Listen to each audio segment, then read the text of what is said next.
Hey man, what's good? It's your boy, Mr. Fourth Quarter. Man, it's been a while since I dropped something for y'all, man. It's been a while. Just been having a lot of things going on and stuff, things that I had to handle and stuff, you know what I'm saying? But don't get it fucked up. Do not get it fucked up, man. I'm still on the scene, man. I'm still, going to battles, watching battles. Still out here doing my thing, man. But I gotta keep this content coming for you all, man, because some people are acting about it, say, hey, I'm gonna blog on this, I'm gonna talk about this, I'm gonna talk about that.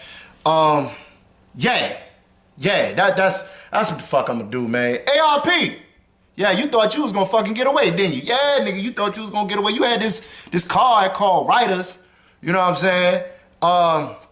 Too bad Chilla Jones and Mr. Mills didn't fucking compete, man. That's some bullshit, but you did have a battle on that motherfucker that I was really concerned about, that I was really interested in watching, and it is the one I'm about to talk about right now.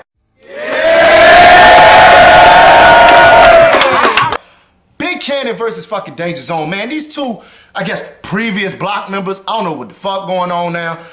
Goddamn Kannon talking about he would die mob, ain't get a call back from Rex. Danja Zone, he just out on a limb. I don't know, man. But, they both good people, man. I seen them about a month ago at Big Kannon's battle with Prep, and I could tell that they was about to talk about some shit in this battle, man. I was anticipating this battle when it released. I'm sitting up there on stage while Big Kannon battled, and I'm like, yo, Danja might have to rewrite his fucking rounds, man. This motherfucker, Kannon is giving it up, and now Kannon is being known as that rebuttal guy. Like, his rebuttals, they're not even falling short. Like, yo, they're just hitting. They're fucking hitting. And then you got Danja. Danja competes here and there, but like, everybody knows what Danja Zone brings. He brings a heavy, hard-hitting pen. Like, it's just ridiculous what this guy can do with his pen. I do want to see Danja Zone more. I want to see Big Kannon more. But let's just talk about this battle, because this battle was crazy. Like, let's just be honest about this. It was a crazy battle, man. First round, we're going to go and talk about Danja Zone, man. Talking about how, you got Kannon's slogan and stuff, but, he's talking about you want to talk to the congregation and everything, but I'm going to talk to you. Then at ATM, because I got his PIN number. That was fucking dope, man. The nose of an Olsen twin. Then he goes and says, you hardly could win like the Joker's bitch. Nigga, you could hardly win like the Joker's bitch? Come on, dog. Now, it has a tendency to stretch words, but it fits. So I'm not going to deduct anything for that. Then you got the still out of hand like Logan. Then the little sneaky underscore joint over wit. I was digging that. Then he was talking about I got performance and everything, and then your presence, and I'm trying to see what it is before I open it. I was digging that shit. Yo, Find My Flaws. The story, oh my God. Like, I totally dig how, like, the thing is about Danja, you have to listen to him, and for that, he's not going to really bore you. You gotta listen to this nigga, because he's gonna say something that you might fuck around and miss if you're not paying attention. The Jesus and Take a Loss, come on, dog. Yo, fuck. And then he goes into the rains, the wind, and monsoon. I was digging that shit was fucking fire. Your rain was full of winds, but he gonna learn about monsoon. Watch the wind. Then he had the AI scheme being stepped over. Like, a lot of niggas have done AI schemes, the AI Tyron Lue joint. For me, I'm not gonna bullshit you, it just didn't do it for me. But overall, I think Danja Zone had a great battle, but it wasn't as intense in his round, and that's fine, because you got a lot of entertainment in this battle. Round one on Kannon. He does an ATM rebuttal scheme talking about PIN number, credit in the hood. Y'all was fucking with that, let's just be honest. The Viva La Van pop skating this bitch, I was fucking digging that shit. That was crazy. The block, break the block up like Hancock. That was dope. Yo, warns of danger signs when oh my God. Oh. Whew. So you ain't gotta warn me about danger. I've already read them signs from the gate, but you won't. Whoa. Warning of the signs of danger when I seen the gate. Come on, dog. The turbulence because danger was in the air. They still talking about this block shit. You know what I'm saying? So talking about how danger was like flip-floppy or in the air, up in the air about certain things and stuff like that.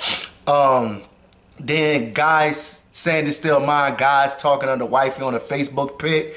And the Meteor Man Golden Lord. I was fucking with that joint. But I think I gave this round to Danger, and the reason why he had more material, more layers that you had to continue to listen to.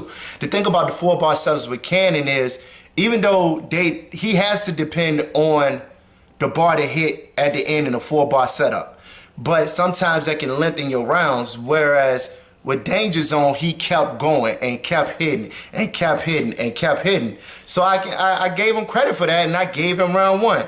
So now we about to come. This is where this shit started to really turn around. Danja Zone round 2, he came up with 3 rebuttals, dog. 3 fucking rebuttals. Talked about the Pharaoh shit, because of course Kannon talked about the Pharaoh thing in round 1. Talked about Pharaoh, the only nigga's funny to me to remember the time.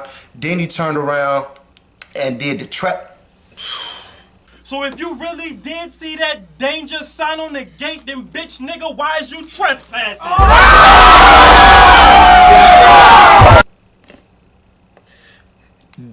The trespassing joint, come on, man.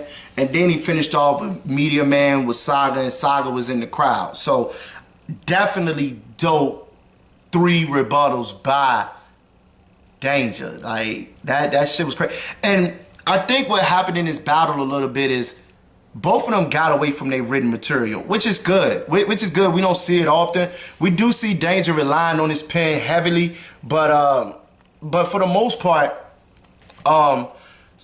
they stuck to their writtens, but they did get away from that shit totally. They got away from it totally. This talk about the shirt is a 6X, like Tamika and Easy E. Yo, then cut my partner, because they still talking about block shit, cut my partner and I ain't even bad at spades. Argue with a Razor, that's T-Top on Twitter. If y'all know, T-Top and Razor Ramon just got into a little Twitter talking shit. You know, Sky Hall was talking this shit to T-Top, Razor Ramon, Sky Hall, blah, blah, blah. Rewind a nigga like I'm in East Africa. If you were in the room and you're listening to Danger Bars, you should have been like, get the fuck out of here. This nigga crazy. But now he's talking about how you got rid of 5 block niggas and he's about to be the 6th removed like another cousin. And then he had the bar after that. I can relate to that. Yo, fire. Trying to compete with the kid like you smarter than a 5th grader. Then he turned around and said, talking about Chilla Jones and Danny Miles, how Chilla Jones used a bar saying, I'm in my old zone, that's big danger. So he flips that and talks to Kannon and said, if I'm gonna get in my old zone, that's gonna be big danger. And then the only time you got cold when you chose to get your free on. So I guess he addressing some shit about how Kannon, you know, was doing free shit or whatever, but neither here nor there. Dope round from Danger. But yo, I gotta go into this round too. Yo, Kannon starts out with this rebuttal. Make it real. The only reason I could trespass is because there's no respect in Danger Field. Oh, and this shit don't stop, nigga. This shit don't stop with Kannon in these fucking rebuttals, man. It just don't stop. That was a fucking haymaker. Then he come back with the spades joint. Talking about cutting a book, he ain't gonna get booked again. Come on, dog. Like, it don't stop. And then he addressed the Meteor Man rebuttal as well. It felt a little flat, but he kept going. Then he talking about how Danger battle goods, you know, talking about the boots and all that shit, and how, you know, he don't think back anymore because it's gonna bring up good memories. It would get to me. The nigga can't even think happy thoughts, because that just brings back the good memories, but literally. Then he just starts snapping. The extra point end zone. The Doogie House adopted a kid. Drug test, John Jones talking about how Chilla was on Danger's dick, you know what I'm saying, or on Danger, and he was talking about if you get drug tested, get off my John Jones. That was crazy. The difference in between ours is the time zone, crazy. And then he goes back and addressing the boots again, because we all know about the boot situation with Danja Zone.